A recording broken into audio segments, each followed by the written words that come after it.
우리나라를 둘러싼 바다에 명렬하게 줄지어 눈구름이 발생하고 있습니다. 그런데 흥미로운 것은 점차 대륙에서 눈구름이 발생하는 곳까지 거리, 이 양거리가 길어지고 있다는 점입니다. 이 양거리가 길어진다는 것은 북서풍이 약해져 한기의 피크가 지나가고 있다는 것을 말해줍니다. 그렇다면 이번 한파는 언제까지 계속될 것인가? 겨울 동장군 시베리아 고기압은 마치 호흡을 하듯 팽창과 수축을 반복합니다. 시베리아 고기압이 수축하는 타이밍에서는 추위가 완화되지만 팽창하는 타이밍에서는 또다시 한파가 파도처럼 밀려옵니다. 오늘 우리나라 곳곳의 기온을 함께 살펴보도록 하겠습니다. 1월 3일 토요일 새벽 최저기온은 강원도 횡성 둔내가 영하 18.6도를 기록했습니다. 서울에서 가장 기온이 낮았던 곳은 서울 노원이 영하 14.5도를 기록했습니다. 강원도 내륙을 중심으로 영하 15도 이하, 중부지방 내륙에는 영하 10도 이하로 여전히 강렬한 추위가 계속되고 있습니다. 기상청 특보 현황입니다. 1월 3일 토요일 06시 기준입니다. 서쪽 지역 넓은 지역에 건조주의보가 그리고 동해안을 따라 건조경보가 발효되었습니다. 동풍이 우세한 가운데 산맥을 넘은 건조한 바람이 동쪽 지역에 불어내려가 건조 영역이 확대되고 있습니다. 중부지방 내륙을 중심으로 한파주의보와 한파경보입니다. 전날과 거의 변함이 없습니다. 전라남도 해안과 제주도에는 강풍주의보입니다. 강풍 영역은 다소 축소되었습니다. 그리고 거의 전 해역에 풍랑주의보가 발효되어 있습니다.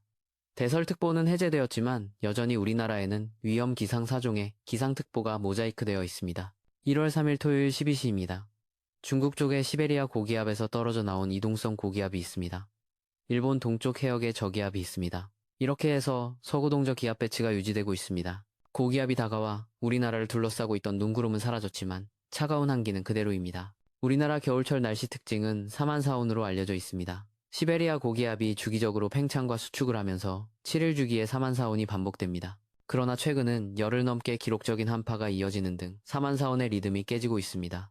왜 이런 현상이 발생하는 걸까요? 1월 5일 월요일입니다. 24절기 중 소환입니다. 절기상으로는 소환부터 대한까지 1년 중 가장 추운 시기에 접어들었습니다. 느슨했던 등압선이 다시 수직으로 서 있습니다. 강한 북서풍이 불게 됩니다. 기온도 낮지만 강한 북서풍이 불기 때문에 체감온도가 더욱 떨어지게 됩니다. 동해에 다시 눈구름이 피어나고 일본에 눈이 내리고 있습니다. 상공 1500m 8호형 헥토파스칼 기온을 함께 보도록 하겠습니다. 영하 12도에서 영하 15도의 찬 공기가 우리나라를 덮고 있습니다. 이 정도 기온이면 겨울철로서는 상당히 낮은 수준입니다. 최근 북극 기온이 상승하면서 북극과 중위도 지방기온차가 줄어들고 있습니다. 북극과 중위도 지방기온차가 줄어들면 그 사이에 부는 편서풍이 약해져 남북으로 크게 사행하게 됩니다. 이것은 마치 자전거 속력이 줄어들면 자전거가 비틀거리는 것과 같습니다. 편서풍이 남쪽으로 크게 사행하여 정체하게 되면 찬 공기가 오랫동안 한 곳에 머물게 됩니다. 지구온난화가 한파를 가져오는 아이러니입니다. 이를 부의 북극진동 패턴이라고 합니다. 부의 북극진동에서는 극소용돌이가 분열하게 되고 분열한 극소용돌이 하나가 우리나라 쪽으로 떨어지고 있습니다. 1월 7일 수요일입니다. 동해에 저기압이 있고 일본 남쪽 해역에도 저기압이 있습니다. 전륜, 후륜의 사륜구동 저기압입니다. 이 저기압들이 또다시 서구동저 기압 배치를 만들었습니다. 잠시 날씨가 풀리는가 했지만 또다시 서구동저입니다. 이틀 정도 간격으로 서구동저 기압 배치가 반복되고 있습니다. 사륜구동이다 보니 출력이 매우 강합니다. 우리나라 쪽에 차가운 강풍이 불어옵니다. 한파가 이어지고 있습니다. 공교롭게도 이런 패턴이 계속 반복되는 이유는 무엇일까요? 동경 90도 부근을 주목해서 살펴보도록 하겠습니다. 동경 90도 부근에 기압능선이 발생하면 지상의 시베리아 고기압을 발달시키게 됩니다. 이렇게 되면 우리나라 부근은 서구동저 기압 배치가 되기 쉬워집니다. 현재 이런 구조가 유지되고 있어 한파가 지속되고 있습니다. 500헥토파스칼 상공 5500m 고도를 함께 보도록 하겠습니다.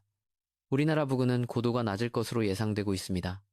고도가 낮다는 것은 저기압입니다. 반면 북극 부근은 고도가 높습니다. 고기압입니다. 이것이 바로 부의 북극 진동 패턴입니다. 그렇다면 대체 이 한파는 언제 끝날 것인가? 일본 기상청이 1월 1일에 1개월 예상을 발표했습니다. 발표된 자료를 함께 살펴보도록 하겠습니다. 1월 3일에서 1월 30일까지 4주간의 예상입니다. 먼저 500헥토파스칼 고도입니다. 우리나라 부근은 고도가 낮을 것으로 예상되고 있습니다. 북극 부근은 고도가 높습니다. 이런 경우가 부의 북극 진동 패턴입니다. 극소용돌이가 분열하게 되고 분열한 극소용돌이 하나가 우리나라 쪽으로 떨어지고 있습니다. 동경 90도 부근에 기압능선이 있습니다. 여기에 기압능선이 발생하면 지상의 시베리아 고기압을 발달시키게 됩니다. 이렇게 되면 우리나라 부근은 서구동저 기압 배치가 되기 쉬워집니다. 다음으로 8호형 헥토파스칼 기온입니다. 우리나라의 한기가 덮고 있습니다. 500헥토파스칼에서 저기압 상공 기압골이 덮을 것으로 예상되었는데 그 기온이 반영되어 있습니다. 평년보다 1도 정도 낮을 것으로 예상되고 있습니다. 남쪽 해역은 평년보다 2도 정도 낮을 것으로 예상되고 있습니다. 북쪽에서 내려오는 한기가 남쪽 해역까지 영향을 미칠 가능성이 있음을 보여주고 있습니다. 이것은 일반적인 겨울 패턴보다 더 강한 한기가 남하한다는 의미입니다. 다음은 지상기압입니다. 동해에서 동쪽으로 넓은 영역의 기압이 평년보다 낮습니다. 동해에 빈번하게 저기압이 발생해서 알류기의 열도 부근으로 이동하는 케이스가 많을 것 같습니다. 알류운 저기압이 평년보다 더 강해지면 알류운 저기압 주변을 따라 한기가 우리나라로 내려올 타이밍이 있을 것 같습니다. 이것은 1개월분의 앙상블 예측을 평균한 것입니다. 따라서 1개월 내내 이렇게 되지는 않습니다. 일주일씩 나누어서 본다면 추위는 강약을 반복하게 됩니다. 다음으로 기상청이 발표한 1개월 전망을 살펴보도록 하겠습니다. 작년 12월 31일에 발표한 자료입니다. 1월 12일부터 2월 8일까지 4주간의 기온 전망입니다. 여기서는 일주일마다 나누어서 기온을 전망하고 있습니다. 하늘색은 평년보다 기온이 낮을 확률을 나타내고 있습니다. 회색은 평년 기온입니다. 그리고 오렌지색에서 붉은색으로 갈수록 기온이 높아질 확률이 커집니다. 1월 중반까지는 평년보다 기온이 낮거나 평년이 될 확률이 높습니다. 그리고 1월 중후반에 가면 동쪽 지역부터 평년보다 기온이 높을 확률이 나타나기 시작합니다. 1월 말에는 남부지방부터 기온이 올라가기 시작합니다. 2월 초가 되면 평년보다 높을 확률이 대폭 올라갑니다. 이 표만 보면 아직 기온이 얼마나 올라갈지는 알 수 없습니다. 이대로 된다면 올해는 봄이 일찍 찾아올지도 모르겠습니다. 정리하자면 현재의 한파는 대략 3가지 정도 원인이 있습니다. 첫째, 북극 온난화로 인한 부의 북극 진동 패턴입니다. 둘째, 동경 90도 부근의 기압 능선이 시베리아 고기압을 강화시키고 있습니다. 셋째, 동해와 알류중 열도의 저기압들이 서구 동저 기압 배치를 반복적으로 만들고 있습니다. 향후 일주일 기상청 중기 예보를 보도록 하겠습니다.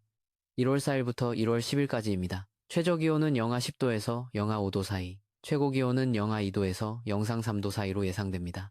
평년보다 3도에서 5도 정도 낮은 수준입니다.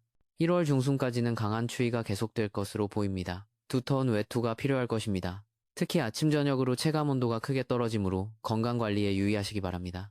1월 중순 이후부터는 점차 기온이 회복될 가능성이 보입니다. 동쪽 지역부터 평년 기온을 회복하고 1월 말에는 남부지방까지 기온이 올라갈 것으로 전망됩니다. 다만 일주일 주기로 한기가 남하할 가능성이 있어 지켜볼 필요가 있습니다. 이번 한파의 특징은 사만사온 리듬이 깨지고 장기간 지속되고 있다는 점입니다. 지구온난화의 역설적인 영향으로 극소영도리가 분열하면서 우리나라의 찬 공기가 오래 머물고 있습니다. 앞으로도 이런 패턴이 반복될 가능성이 있습니다. 특히 1월 중순까지는 강한 추위가 이어질 것으로 보이므로 동파 방지, 건강관리, 화재 예방에 각별히 유의하시기 바랍니다. 아무쪼록 건강관리에 유의하시기 바랍니다.